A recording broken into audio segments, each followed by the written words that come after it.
भारत के दो बड़े कारोबारी नाम जो अब आपस में भिड़ने की तैयारी में हैं, वो भी ऐसे क्षेत्र में जहां एक का सिक्का चलता है और दूसरा नए सिरे से काम करने जा रहा है। आप समझ गए होंगे, मैं बात कर रहा हूं भारत के दो सबसे बड़े कारोबारी घराने अडानी समूह और रिलायंस इंडस्ट्रीज की, जो कि अब एक नए कारोबार में भिड़ने जा रहे हैं। हालांकि इनके बीच का कंपटीशन किसी से छिपा नहीं है, लेकिन अब वो जो हैं पेट्रोकेमिकल क्षेत्र में भिड़ने की तैयारी में है। अडानी समूह ने गुजरात के मुंद्रा में एक विशाल पीवीसी यानी पॉलीविनाइल क्लोराइड प्लांट तैयार करने की योजना बनाई है। ये प्लांट साल में 10 लाख टन उत्पादन क्षमता रखेगा। ये प्लांट मार्च 2028 तक चालू हो सकता है, ऐसी उम्मीद की जा रही है, जो सीधे तौर पर मुकेश अंबानी की रिलायंस इंडस्ट्रीज को चुनौती देगा, जो इस क्षेत्र में एक बड़े खिलाड़ी हैं पहले से ही। अडानी समूह एसिटिलाइन और कार्बाइड आधारित पीवीसी उत्पादन प्रक्रिया का उपयोग करने की योजना बना रहे हैं, जो कि एक बड़ी उपलब्धि बन सकती है कंपनी के लिए। वैसे तो भारतीय कारोबारी जगत में हमेशा से ही बड़े खिलाड़ियों के बीच कंपटीशन देखने को मिलता है, लेकिन अब ये कंपटीशन पेट्रोकेमिकल सेक्टर में एक नया मोड़ ला रहा है। दरअसल गौतम अडानी का समूह, जो अब तक मुख्य रूप से इंफ्रास्ट्रक्चर, पोर्ट्स और एनर्जी जैसे सेक्टर्स में एक्टिव रहा है, वो अब पेट्रोकेमिकल के प्रोडक्शन में भी उतरने जा रहा है। लेकिन रिलायंस इंडस्ट्रीज यानी RIL दशकों से भारत के पेट्रोकेमिकल सेक्टर की रीढ़ की हड्डी की तरह काम कर रहा है। धीरूभाई अंबानी ने कंपनी की शुरुआत कपड़े के व्यवसाय से की थी, लेकिन उन्होंने तेजी से बैकवर्ड इंटीग्रेशन की रणनीति अपनाई, जिससे रिलायंस की पॉलिस्टर फाइबर, इंटरमीडिएट्स, प्लास्टिक और पेट्रोकेमिकल जैसे क्षेत्रों में महारत हासिल हुई। रिलायंस भारत में पेट्रोकेमिकल उत्पादों का सबसे बड़ा उत्पादक है और ग्लोबल स्तर पर टॉप 10 में से एक है। खासकर ये दुनिया में सबसे बड़ा पॉलिस्टर यार्न और फाइबर उत्पादक है। वर्तमान में भारत में लगभग 4 मिलियन टन की सालाना पीवीसी मांग है, जिसमें से घरेलू उत्पादन क्षमता लगभग 1.59 मिलियन टन है। इस उत्पादन क्षमता का लगभग आधा हिस्सा यानी लगभग 7,50,000 टन प्रति वर्ष रिलायंस के पास से आता है। और रिलायंस के गुजरात में हजीरा, दाहेज और वडोदरा में विशाल पीवीसी प्लांट मौजूद है। लेकिन अडानी समूह भी इसी सेक्टर में बड़ी उत्पादन क्षमता के साथ ही उतरेगा, तो जाहिर तौर पर कंपटीशन देखने को मिलेगा।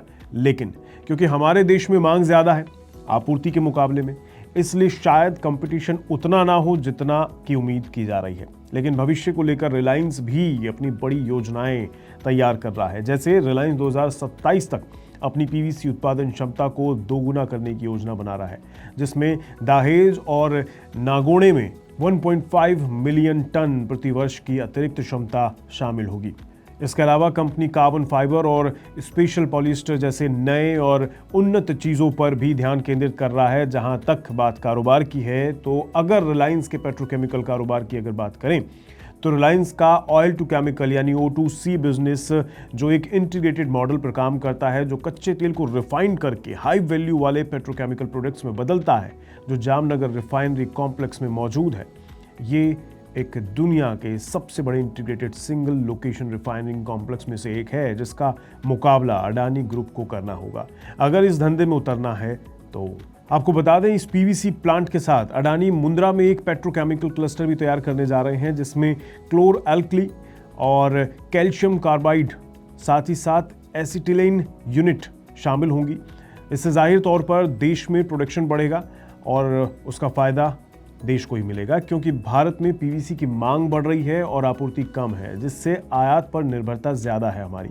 अडानी का ये नया प्लांट इस अंतर को कम करने में मदद करेगा। जानकारी के अनुसार मांग बढ़ने पर मुंद्रा प्लांट की क्षमता को भविष्य में 2 मिलियन टन प्रति वर्ष तक बढ़ाया जा सकता है, जो कि भारत के लिए एक अच्छी बात है। भारत में पीवीसी की मांग फार्मिंग, बेसिक इंफ्रास्ट्रक्चर, हाउसिंग और पैकेजिंग जैसे सेक्टर में 8 से 10% की CAGR की से बढ़ने की उम्मीद की जा रही है। ये दोनों कंपनियों के लिए विकास के पर्याप्त अवसर प्रदान करता है। तो जाहिर तौर पर जो मैंने कि शुरू में कहा, जैसा लग रहा है शायद वैसा कंपटीशन देखने को ना मिले, क्योंकि अडानी की एंट्री मौजूदा मांग आपूर्ति के अंतर को कम करने में मदद करेगी बनिस्बत दोनों के साथ में कंपटीशन को लेकर, जिससे आयात पर हमारी निर्भरता घटेगी। ये देखना दिलचस्प होगा कि ये दोनों दिग्गज, जिनकी रणनीतियां अब तक अलग अलग रही हैं, लेकिन पेट्रोकेमिकल सेक्टर में कैसे ये एक दूसरे को चुनौती देते हैं, या फिर ये कंपटीशन न केवल इन कंपनियों के लिए बल्कि पूरे भारतीय पेट्रोकेमिकल उद्योग के लिए एक नए इनोवेशन और विकास के अवसर पैदा करता है, तो ये देखना जाहिर तौर पर दिलचस्प होगा। लेकिन आपको क्या लगता है कि इन दो दिग्गजों का एक सेक्टर में काम करना कितना सही होगा? क्या ये कंपटीशन बाजार में भी देखने को मिलेगा? कमेंट बॉक्स में बताइए। और इस वीडियो में आपके लिए इतना ही रखते हैं। मुझे दीजिए इजाजत। नमस्कार। इस सिप से तो नींद टूटती है, लेकिन केवल जागना नहीं, आगे भी तो बढ़ना है। उसके लिए चाहिए एक और सिप। हर महीने छोटी छोटी रकम की इंस्टॉलमेंट यानी सिस्टमैटिक इन्वेस्टमेंट प्लान से शुरू कीजिए निवेश। लेकिन पैसे बढ़ाने वाली कौन सी सिप आपके लिए रहेगी अच्छी? म्यूचुअल फंड सिप से जुड़े हर सवाल का जवाब मेरी सिप मेरा सवाल।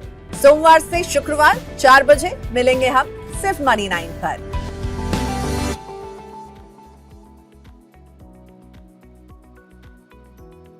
मनी 9 लाया है मेंबरशिप प्रोग्राम मनी 9 प्राइम। अब आपके दिमाग में कई सारे सवाल होंगे, मसलन आखिर क्या है ये मनी 9 प्राइम, आपके लिए यानी दर्शकों के लिए इसके क्या फायदे हैं, और एक बड़ा सवाल ये कि मनी 9 प्राइम से आखिर जुड़ना कैसे है। तो इसकी पूरी जानकारी हम आपको देने जा रहे हैं। मनी 9 प्राइम में 3 प्लान होंगे, इकोनॉमी, स्टैंडर्ड और वीआईपी। तो फटाफट ज्वाइन कीजिए YouTube पर मनी 9 प्राइम। ज्वाइन करने के लिए मनी 9 के YouTube पेज पर जाइए, होम पेज पर मिलेगा ज्वाइन बटन, इसे क्लिक करें, अपनी पसंद का प्लान चुनें और बस हो गया, अब आप रहेंगे सबसे आगे।